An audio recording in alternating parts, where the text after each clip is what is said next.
right, we are back with another episode of On the DELO, and I'm excited for this one. This is a gentleman that, how many years, Mark? How many years have we known each other? How long has Sorzo been open? I thought you were going to ask how long I've been a gentleman. We've been open for 8 years now. 8 years, Yep. Wow.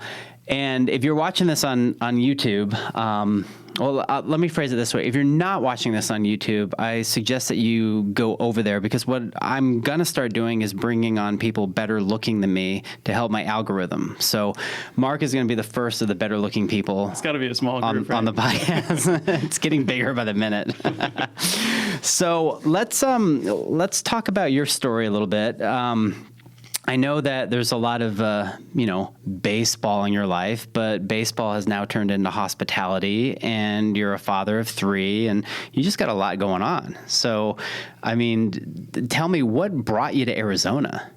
Well, baseball initially brought me to Arizona when I got drafted with the Oakland A's. They trained out here, so I was spending my off seasons out here. But then, as life happens, I was in Kansas City when I met my wife, and she is born and raised in Arizona and just happened to be living in Kansas City at the time. So it made it pretty easy to kind of decide where we would settle when we settled down. Yeah, just transition out here. And it's kind of like you're retired, but you're not retired. Like this is the Florida of, it's either Arizona or Florida. That's where all of us go, right? Yeah, exactly. That's funny. And I want to say you might be the first person that I've podcasted that has a Wikipedia page. So congratulations. Oh, well, thank you. Yeah. Pretty proud of it. I don't know how accurate it is, but have you ever looked at it and seen?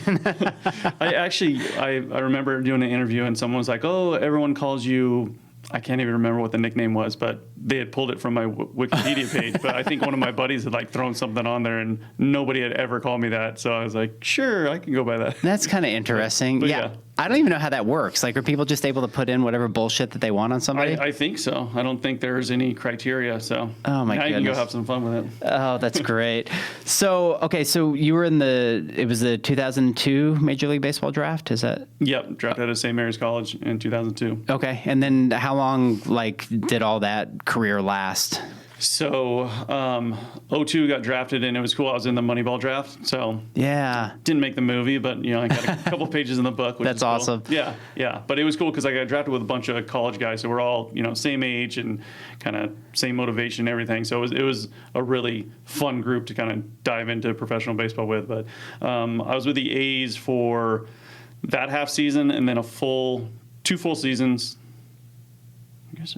Yeah, anyway. Yeah, time flies. 1 full season, then I was traded at the trade deadline in my second full season. So that was when I got traded over to the Royals, and the next year made my debut in the Major Leagues. Yeah, and was the Royals your biggest stint? Yeah, I was there for 5 years. And we were not very good, but it was great for me as a young player. They kind of, threw me in the fire so I could learn a lot at the big league level, and I loved Kansas City. I mean, it was we were not very good, but the people of Kansas City really embraced anything positive about the organization. So thankfully, I was able to be that positive thing for a few years there before I got traded up to Chicago. That's very cool. Were you always as a kid, were you always athletic or into other sports and other stuff like that? Or yeah, growing up, I mean, I have 2 brothers, so we were always in the backyard playing different sports. But baseball was always the main kind of thing. My parents met because my uncle and my dad played on a baseball team together up in Canada. So my mom went to visit her brother and met my dad. So my mom's side of the family and dad's side of the family, everybody is hugely into baseball. So it was always kind of the dream growing up. Yeah. We played, every other sport imaginable, but baseball is kind of always the focus, and fortunately it worked out. Yeah, and you have dual citizenship? I do. Yeah, I file for dual citizenship because my dad actually played for the Canadian national baseball team when he was younger. He played for numerous years, and I wanted to be able to kind of follow in his footsteps in that way. So I was able to play in the World Baseball Classic for Team Canada. Oh, so cool. That was a pretty big deal. Cool thing for the family. Would you say that's one of your biggest professional moments, doing that? I would, yeah. I mean, I would never made the playoffs. I was with the Royals for 5 years, White Sox for 2, finished in Toronto, but none of I think we finished in second place with the White Sox 1 year, but it was a distant second. It wasn't, we weren't knocking on the door or anything. So the World Baseball Classic was awesome. We played up in Toronto, and we played Team USA the first game, and it was, sold out, and it was a tight game, and I don't know, it was just really, really cool. And knowing like my dad's whole side of the family was in the stands watching, so it was really cool. Yeah. How far into your professional career, like, was it when you met Lauren and you guys, got married and? Yeah. So my second full season, right at the end of the season was when I met Lauren, and I had just had shoulder surgery. So I was done for the year, and it was late September, and we only had like a week or so left in the season. So met her one night being the third wheel for one of my buddies, and she was third wheeling for one of her friends as well. So it worked out well that we met there, and I kind of left for the off season. But in a lot of ways, it was nice because we got to know each other over the phone, and it wasn't just the pressure of seeing each other every day and figuring out a new relationship. It's kind of like got to know each other over the phone and decide, this is actually something we both want to pursue. This is pretty cool, yeah. And I know both of you, and it seems like it's a relationship of just mutual respect, and you guys obviously, I mean, you're in the middle, it seemed like, of a professional baseball career, and you meet a young lady, and you guys are all trying to figure out life together, and I can't imagine like what's going through her head this whole time while kind of courting you and doing all this sort of stuff. So it was it was strange, and in that time of my life too, like as a young ball player, you're always questioning like who is coming into your life for what reason or whatever else. But with her, it was easy. I mean, we got along really easy, really quickly, and I don't know. She had a good job in Kansas City, so it worked out well that I was playing there. And of course, years down the line, I get traded, and then it's always that of figuring out. Like I'm, of course, like you have to follow me, but also we weren't married yet, so figuring out her working or whatever else, and she hated that. That's actually a big reason why we jumped into a business as soon as I was done playing, because she had always worked her whole career or her whole life. Like I didn't work really when I was in high school and stuff, and she had always had a job. So when it kind of got to that point of our relationship where I was like, sure, I'd like you to keep working, but also like I'm going to drag you all over the country, and I need you with me. So anyway, it was nice. Once we got married, and she was like, okay, like I'm more comfortable, doing this. that. But then same thing. As soon as I was done playing ball, she was like, she wanted to get back to work and do something. So and you guys waited to have kids. We did, we waited to get married too. I mean, it wasn't like we met and got married a year later. We dated for about 4 years. I'm sure Lauren will say it was like 6. But. Yeah, right. I know women have a different timeline on that. Yeah. But I mean, when we got married, we knew, we were ready to kind of get to starting a family and all that kind of stuff. So, but yeah, we didn't have our oldest until, kind of the back end of my career. I didn't know that it was going to be the back end of my career, but in 2012, I was back in AAA after playing 7 years in the big league. So Lauren loved that. She was like, hey, we met in Kansas City, then we got to live in Chicago, some time in Toronto, and now I get to have a baby in Syracuse, New York. Right. So I'll never live that down. She was like, we can't go back to one of these, great cities. But anyway, our son, can always say he was born in Syracuse, New York. That's funny. And then you played overseas too, right? Yeah, that was kind of random, but it was awesome. I mean, spring training in 2014, I was with the Giants, but the 2 years previous, I'd been back in the minor leagues and kind of tooling around. And, the minor leagues are great when you're, ascending towards the big leagues. And then when you're kind of on that back end of it, it's not as great. You're doing it for passion at that point. Exactly. Yeah, I'm doing it for passion. And Lauren's still following me around like, all right, we got to keep chasing it. I mean, and it is still the dream, but it's even harder, I feel like, once you've reached the pinnacle and like lived out your childhood dream and tasted, the big leagues, to be back. And, I was also realistic. I'm like, what do I need to do to get back to the big leagues and actually have a big league role? And, it's like you got to go off and hit 20 homers, and then you might get a bench job in the big leagues. And then, and baseball nowadays, like a lot of things, is, they're always looking to the younger player, and, maybe they can save a dime by, bringing up a young guy. So it's a business. Yeah, for sure. It's a business. And I benefited from that on the front end of my career as well. So like I couldn't complain. But yeah, it was, 2014 was in spring training with the Giants, got released, and I knew kind of my playing career over here was done. So actually, Michael Lewis, who wrote Moneyball, told me that he had studied over in Italy and kind of gone over there and written after he graduated from college, and was just talking about living over there and knew that there was a baseball league over there. So a week later, booked Lauren she's always the one pushing us to do, Right. more. She booked us tickets and we went over and checked out playing over in Italy. And as it turned out that year, I decided not to play. I was just kind of burnt out the 2 years, on that decline of my career where, Yeah. it's not easy. So thankfully, 3 years later, a team called, and I assumed they were calling to see if I was interested in like coaching or something. Wow. And they said, no, we'd like you to play third and like hit in the middle of the lineup. And I said, okay. And I really hadn't swung a bat for about 3 years. 'Cause, Oh my God. once you're done playing, it's not like you just go, Right. Go hit a hit 90 batting mile practice for the heck of it. fastball. Yeah. So, but again, Lauren, she's like, you know what, you can get back in shape and you can go play. One of our friends said it well. They're like, oh, it's great that, you guys are going to Italy so Mark can play baseball. And Lauren said, oh no, Mark's playing baseball so we can go to Italy. Like, Yeah. It's the other way around. Yeah. We're not, Did you watch the Rocky IV montage the whole time you were trying to train to get back into pretty much, yeah. to get back into shape for I it? actually did this, if you're going on YouTube or what, I think we put on Instagram, but I did this whole series of how to become an Italian baseball superstar. Oh, and yeah. just filmed like short clips of how I was preparing to get back to playing. And I don't know, it was fun, and I got a lot of buddies involved in it and stuff. And I actually realized once I got to Italy, a couple of the guys didn't know I was kidding, so they were kind of like, "Who's this guy?" But Right. eventually they got to know me, and it was great. Is that have you always had a love for wine? Yes. Actually, that's not true. No, No. no. When I was younger, I never, Boone's Farm in high school. I Right, guess. exactly. But no, it was actually Lauren and I were just looking at a picture. I thought it was earlier in my career, but I guess it was about 2007 or 8. We had a day off in Oakland, and Lauren had come out because actually our families were meeting and stuff. It was a big trip. Yeah. But during that off day, we one of the older guys on the team who had been to Napa numerous times and had a guy up there, Yeah. So he picked us up during the off day, and Lauren and I and 3 other guys and their wives or girlfriends went with us.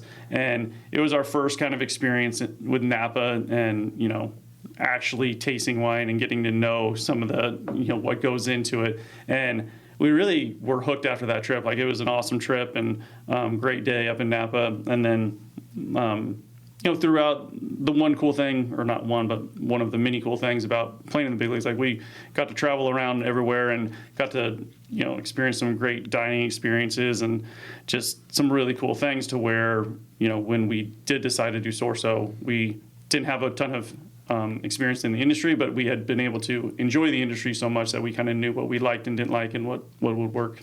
How do you think that's come into play, taking what you all like and hoping that everybody else likes it? Yeah, I mean, it's been a process for sure. Yeah. I think Lauren and I say it when we designed Sorso, we assumed we would walk in more often. Right. And, Lauren and I, when we get a night out, we like to enjoy ourselves and indulge and maybe spend more than we should. And we just foresaw more of us coming into Sorso. I mean, I will say our average customer probably comes in for a happy hour glass of wine and an appetizer, and that's fine. They enjoy it, and they but yeah, I don't know. It's been trial and error, and I do think I'll give Lauren a lot of credit. She has a good feel for feeling the room, or like being maybe overly aware of her surroundings, to where we'd do something at Sorso and we'd be in there and kind of be like, okay, this isn't really working, or, need to change this up a little bit. And I mean, we've changed so much. When we initially started out, we thought, oh, we can just do, charcuterie, and people come in and try the wine wall and like, they'll love it. And then we realized, like, we really need to step our food game up to make sure people are in here longer, having that second or third drink, and, making sure their ticket might, get a little higher, and they'll spend a little more time in here enjoying the ambiance and everything else. Well, hospitality is not easy. I mean, It just isn't. Neither one of you had a background of that, but you have a lot of life experience, and you saw a lot of places, and you're able to bring a lot of those textures into one location that people can enjoy. And like you said, you just kind of learn from it. But one of the most unique things that you did is that self-serving wine machine. So how did that come? And you saw that overseas, right? Yeah, that was just another thing, like we talked about with the experiences. When in 2014, when we went over to Italy to kind of look into playing, like I said, decided not to play that year, but went to a wine bar in Greve and Chianti, which is like middle of Tuscany, and they had just kind of stumbled upon this place, and Lauren was always cross-referencing, her, Google search, Yeah. and, whatever. Wikipedia. Yeah. Found this place, so we went down in there, and it was downstairs, and they had the wine machines, but they probably had, I don't know, 150 wines on tap, basically. Jeez. And we were able to self-educate through all the regions of Italy just in this one place. And I mean, it was an awesome day, and we just loved it the whole time. And it was kind of that day where I was telling her, like, I think we're ready for the next step after baseball and whatever else. And of course, we had just enough wine to be like, oh, we should open a wine bar Right. in Scottsdale. Like, Perfect timing. But I mean, we were kind of like, Scottsdale would really enjoy a place like this. And yeah, I don't think that day either of us thought like, oh, this is going to be like the thing that we'll do when we get back home and realize, okay, baseball's over. What's the next step? Yeah. But we talked about it enough that day that, that's what happened. We ended up coming home and kind of Opening a wine bar. yeah. I think we Googled business plan and then kind of plugged in a few different things and saw what stuck. That's amazing. What's the psychology in your mind that you can kind of relay to people that, I mean, you're playing in ball fields and, depending on the day, obviously, ravenous fans and people that are really into, that craft. People love their sports teams. They love their athletes. And so you go from, pretty public to now you're like, okay, we've come to that crossroad. Like now I got to do something different. And it's so cool that you have a partner in your wife that's like, wanting to do that together, and you guys are able to do that. Cause I'm sure a lot of the athletes that aren't married, that when their time ends, it's like, shit, it can be depressing, in essence, cause that becomes their identity. Right, for sure. I don't know what the success rate of marriages is after baseball, but I know it's probably worse than normal. Yeah. Because you go from more than half the year, you're on the road half of that time, and you finish up your career and you're together 100% of the time, unless you're running off to do another job or something else. So just to make sure that we kept it fully 100%, we decided to open a business together. Yeah, Make exactly. it easy as possible. But I will say, I think one thing that really helped Lauren and I, like even when I was, playing in the big leagues and having good years or having success, we never identified as I'm a baseball player, that's what I am. Because, truthfully, even if you have a phenomenal career and play for 20 years in the big leagues, you're going to be not a baseball player a whole lot more than you're going to be that, celebrity baseball player or whatever. So, I don't know. It was nice that Lauren and I had the same view of it, to this is what I get to do, and it's a huge honor and living a dream, and would love for it to go on as long as possible. But realistically, there's going to be a lot of life after this career, and so we need to be realistic about, what we're spending or what we're, expecting to be treated. It's very easy in the big leagues. After a game, you get fed a nice meal from the whatever local nice restaurant has catered it in. Yeah. Then you put your suit on, you get on a nice bus, drive right up to your chartered flight. You get on the flight and there's more food, whatever you want, really. And then there's the drinks and cocktails you want on the flight. Then you land in the next city, nice bus to a 5-star hotel. And they try to make it as easy as possible for you. So it's very easy to kind of buy into that and be like, oh, this is the way I should be treated. This is, kind of, and have that expectation. So I think we both have a good perspective of this is awesome. And I love the way I'm being treated, but also it's not realistic to kind of expect that unless, I earn it in some other way of just being kind or, treating other people that way. Right. Then I can expect to be treated nicely back. Yeah. And I'm sure a lot of that, how do I say, that experience and that culture and that availability to that sort of thing creates a mindset, even in your mind, that in your own restaurant, you want to create an experience for people that come in, Yeah, for sure. Yeah. And I've said before too, it's the restaurant industry, in my mind, I was baseball has prepared us well for it because, you're dealing with the entire public. You don't know who's going to walk in, what Yeah. day. And same thing with employees. Like employees have completely different backgrounds and different motivations. With baseball, I played with countless guys from Dominican or, different countries, and, everybody has a different story. So it was nice that the kind of the melting pot of baseball made it easier in the restaurant industry. But yeah, it was just, once we got into Sorso, it was easy. Like you said, Lauren was an athlete in college as well, and so we're motivated to push things forward and try to get the best out of them. So it was easy and fun to both kind of be behind something and try to make the best of it. Now, besides COVID, are you guys having fun? I would say we have fun most days. Most days? Okay. Days. For sure. There's just times you get an email about a bad experience, and it's. Oh, I follow Lauren on TikTok, and it's great. Yeah, she definitely airs her stuff. Good for Gets her. It off her chest. Yeah. I mean, it is funny that everybody has their different opinions and stuff in different situations, and when you read an email, it's so hard to be like, okay, I want to make sure the guest is happy, Right? But I also need to talk to our staff member and see their take on it, because it's not always as cut and dry, and usually it's an extreme on one side, extreme on the other, and the true story is somewhere in between. So it's figuring that out and figuring out how to appease the guest, as well as make sure the staff members. The menu clearly states gluten-free. Oh, diet. What would you say would be? Let's go two extremes. What's like the hardest part about running the restaurant, and what is the most glorifying part of it? The hardest part is just the day-to-day of not knowing what each day is going to bring. I mean, and we'll go stretches where, no big things happen, but then there'll be a day where it's like, hey, this stopped working, we got a leak here, this guest is complaining, we got a big party, asking for tons of things. And just not knowing which day is going to be the day that everything kind of piles up. I'd say that's the hardest thing. I think the most rewarding, and Lauren says it all the time, it's really cool when we look back at 8 years of being in business, how many people, and we're really lucky. I mean, in the restaurant industry, there's tons of turnover. Yeah.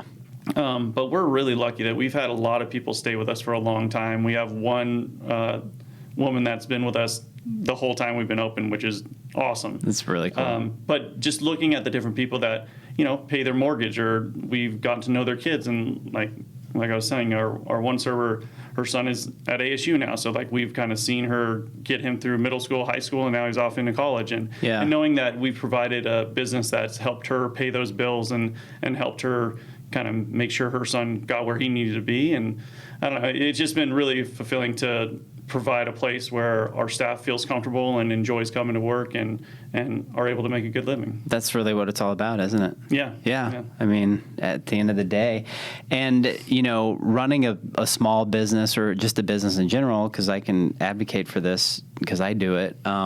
When you look at all the people that you're able to help and how it just trickles down to different aspects of their life, that's always going to be, for me, and like what you just said, the most gratifying part of it. Yeah, absolutely. I mean, it's always great to have a night where we, see record sales or something like that. Right. But I more love when we have a friend come in and we know they had a good time and they are overly generous with tipping out one of our servers. Yeah. I don't know, just some of those moments and seeing, other friends of ours or different people just from wherever kind of spread the love. And obviously they've come into Sorso and enjoyed their experience, and they want to reward, our staff for providing that. Because we say, I mean, Sorso, credit to Lauren, she designed the whole place, and it's really cool. The ambiance is awesome. You go in there and sit down, you feel comfortable, and it's a nice place to hang out. But our staff is phenomenal, and I hope it's partially because of the way we treat them, and we get that respect back, and they kind of pass that on to our guests. But I feel like our service is one thing that really separates us, and it's not because we rule with an iron fist. It's more because we kind of have our set rules, and then we let our staff have their personality, and I think they appreciate that, and I think our guests do as well. I think that's what's unique and beautiful about local business in general, and the people that do care about their business and lend that out, and that's why you have people that come back, and people.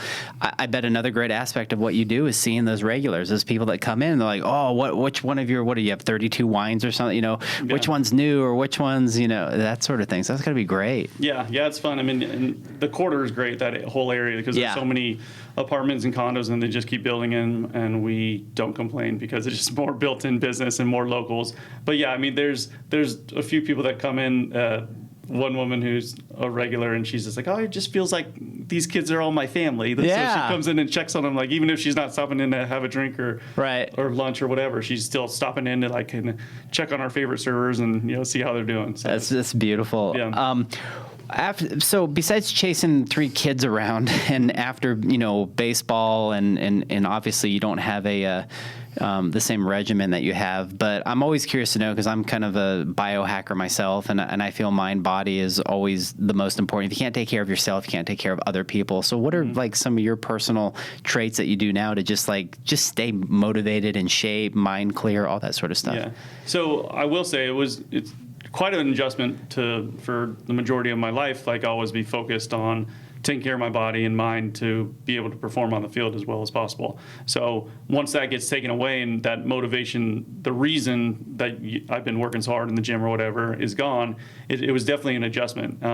But I don't know, my wife and I both it's good that we're athletes, because we know more than, like, I didn't realize, I'd be training, getting ready for my season, and just have limitless information about, okay, like, this food does this for you, or, this is best to eat at this time of day, or, different things that break down better than others, and just so much information. And it's funny when I get talking to some people and that's not like common knowledge. And I kind of forgot that I was just being fed all this information. Yeah. But, now we try to, I don't know. We're to the point where we just want to make sure we're taking care of our body, and it's somewhere along the line it switched. I'd like to think I'm still young, but I'm 41, sneaking over 42, and at a certain point, it's about taking care of your body and mind, just for quality of life, your hormones start going to shit. I mean, just all these things. I'm broaching 50, and I'm just like, come on, everything to do to stay shredded. It's ridiculous. Yeah, but it is amazing. I mean, anytime, like, I'll go in stretches where I just kind of get locked in on chasing kids around or sports or whatever, and work, and then just kind of decide to skip out on workouts for a couple weeks. And it's amazing, as soon as I get back into even just get some elliptical in, or lift some weights, or just get something going, all of a sudden I feel so much better about myself. Go about my day in better mood. So, or call me to come help you plant trees in your backyard. We're gonna do that. I'm ready to go, man. Yeah. I got my overalls. That's Lauren's next project. That's awesome. Lauren, give me a call. I'm coming over to plant trees. I love gardening, as you guys know. I want to talk about your guys' charity on domestic violence, and please give it give it what it needs to be heard, so that people understand how important this is, and how you guys are involved. We work with Chrysalis, which is a Phoenix-based domestic abuse agency that's been in the Valley, close to 40 years or so now. I don't know. It's changed a lot over the 12 years or so we've worked with them. But Lauren really, we had done, started a charity event in Kansas City for the YMCA, their Challenger division for kids with special needs. And it's pretty awesome. They still have the event going. I think this is like the 16th year or something. Wow. But we started that, and then, of course, got traded to Chicago. So we decided if we're going to do anything again, it needs to be in our actual hometown. And obviously, now that my career's over, we don't go too many other places. Yeah. So Lauren started volunteering for Chrysalis, and kind of went in and was making copies, and talked to the CEO there, and just was like, I'd like to do a little bit more than just, staple papers or whatever. And at the time, I remember the CEO likes to tell the story, but for sure, she's like, oh yeah, Lauren was like, I think I was still boyfriend, or maybe newly husband at the time. Like, oh, my husband, has a bit of a platform, and like, we'd like to do a little bit more. We might be able to help raise some money. And she's like, okay, sure, yeah, expecting whatever, expecting like a 10% give back at a local restaurant or something. Yeah. But we started it's called Driving Out Domestic Violence, and we did a golf tournament and then a gala. And the first year we did it in our backyard up in North Scottsdale. Oh wow! And we got everything donated. Like we were just hustling to get anything donated. And I will say, like when you're playing baseball, you know, in Kansas City, especially when I was there, and one of the guys on the team, like everything kind of, you asked for a donation, people were very giving. That's cool. Here, like I never played with the Diamondbacks, and you know, even though I was still playing Major League Baseball, it was a harder ask, but it was still, we had a lot of guys involved. So anyway, did the charity event in our backyard, and some people showed up thinking it was a barbecue, and we're like, no, we're trying to raise a lot of money here. So Yeah. Anyway, but it ended up kept growing and growing, and by the I don't know, maybe 5th year, we were about 500 people, and we were doing it over at different hangars and everything else, and it was great because the baseball community really supports each other. So we probably had 30 Major League Baseball players there each event. That's cool. And yeah, it was really cool. So, I mean, over the years, I think we've raised close to $3 million for Chrysalis. Wow. Yeah, I should have polished up on my numbers exactly. That's all right. But yeah, I mean, tons and tons of money for Chrysalis. I mean, it's just been awesome to be involved with it. And this year, I guess it's last year now, November, I think we did our last one. It was our 10th year, and we kind of told Chrysalis, like, just with our kids getting older and everything else, like we want to help them transition that into something else. But yeah, we dove into that full on, and tons of credit again to Lauren. I'm giving her a lot of credit. But, Yeah, that's all right. She but deserves she deserves it. Yeah. So, but yeah, she unfortunately dealt with some domestic abuse in her house when she was growing up. Yeah. And, you know, credit to her, she turned that into motivating her to try to, you know, make a difference rather than let it hold her back. So Yeah, that's it's beautiful. It's beautiful when people are able to do that through unfortunate circumstances. For sure. So, no, this is awesome. All right, I got some cool rapid fire questions for you. You ready for these? yes, I am. Okay. Would you do nude gardening or bungee jumping? Oof. Are both being filmed, or just kind of casual There's no activities? filming. No filming, just casual activity. I mean, I think nude gardening would be nice, Yeah. as long as it's followed up with like a nice dip in the pool afterwards. There you go. A glass of wine, right? Am I planning our afternoon for this? No, I'm not going to nude garden with you. Don't worry. Unless you want to, whatever. Bigfoot or aliens? Ooh, Bigfoot. I find myself getting locked in on those Yeah. shows, like guys that saw it, and I don't know. I think there's something out there. I will say I didn't know how many areas claimed Bigfoot, because during COVID our kids weren't in school, so we bought a travel trailer and kind of hit the Northwest, and I thought like we'd get to a city and they'd be like, oh yeah, this Bigfoot headquarters is kind of where Bigfoot's seen the most, and then we'd drive for 4 hours and pull up on a place and be like, this is actually known for Bigfoot. Right. It's like, oh. So I don't know. Apparently, everywhere in the Northwest. He just traveled where you guys did. Yeah, You yeah. just happened to have different places. Yep. Oh, that's hilarious. The cabin or the ocean? Ooh, if you ask me in my youth, I would say the beach, because I grew up in California and we get our, couple of trips in a year to San Clemente and loved it.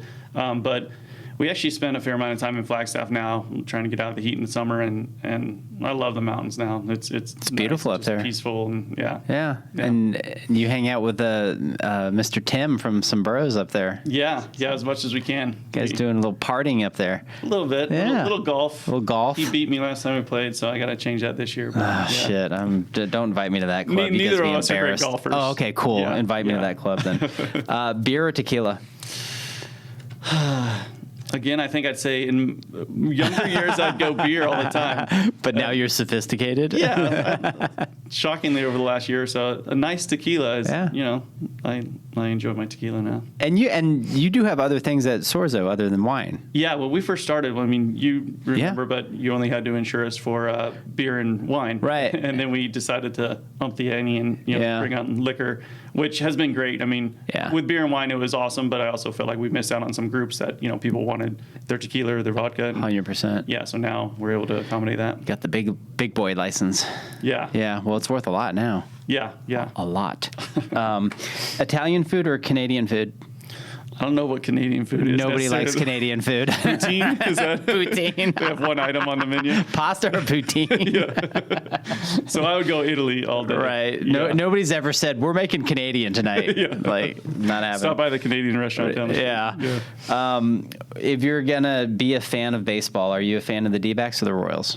Royals. Okay. I mean, I will say we went to a D-backs game the other day, and the kids loved it. And I'm not just saying it because they're local, but they're one organization that has like some young talent coming up, so they're more exciting to watch right now. I mean, obviously it's tough with the Dodgers and Padres spending all kinds of money, but yeah, the Royals is where I broke in and where I met Lauren and spent bulk of my career there. So I'll always be a Royals fan and make my kids are Royals fan. It's not too hard to convince them, but No, not at all. yeah. But I mean, randomly though, our oldest, he's like, I'm a Orioles fan as well. I like Baltimore. I was like, Like, what? why? Nobody likes Baltimore. Who's a Baltimore fan? Yeah. But they're actually one team that's young and coming on too. Coming up as well. But yeah, I let him make his own decisions because when I was young, I usually just picked one of the teams in the World Series and said that was my team. But One of my favorite World Series, I believe I'm stating the facts here, I want to say, but I just remember in a childhood memory was it the Royals and the Cardinals, St. Louis Cardinals? yes. Yeah, and it was like a crazy 85. world. Yeah. Yeah. I remember that as a kid. Yeah. Yeah. Was George Brett playing back then? Yeah, Yeah. he was on the team. Yeah. Yeah. Pine tar or whatever all that shit was. Yeah. And there's a big call in like Game 6 that That's right. Yeah. Royals might have got a little help on that one, but then they came out and won Game 7. So, but yeah, 85 is obviously anytime in Kansas City they were talking about that nonstop, and it was nice in 2015 when they got another one. It would be cool to go back and watch those old series now Yeah. that we're old. you Yeah, know? exactly. How Snoop Dogg or Aerosmith? I think Snoop Dogg. I like that with him, it's not. With certain bands, I'm like, okay, they've gotten older now, and I'm ready for like the next thing. With Snoop, I feel like he just kind of stays. He evolves. Yeah.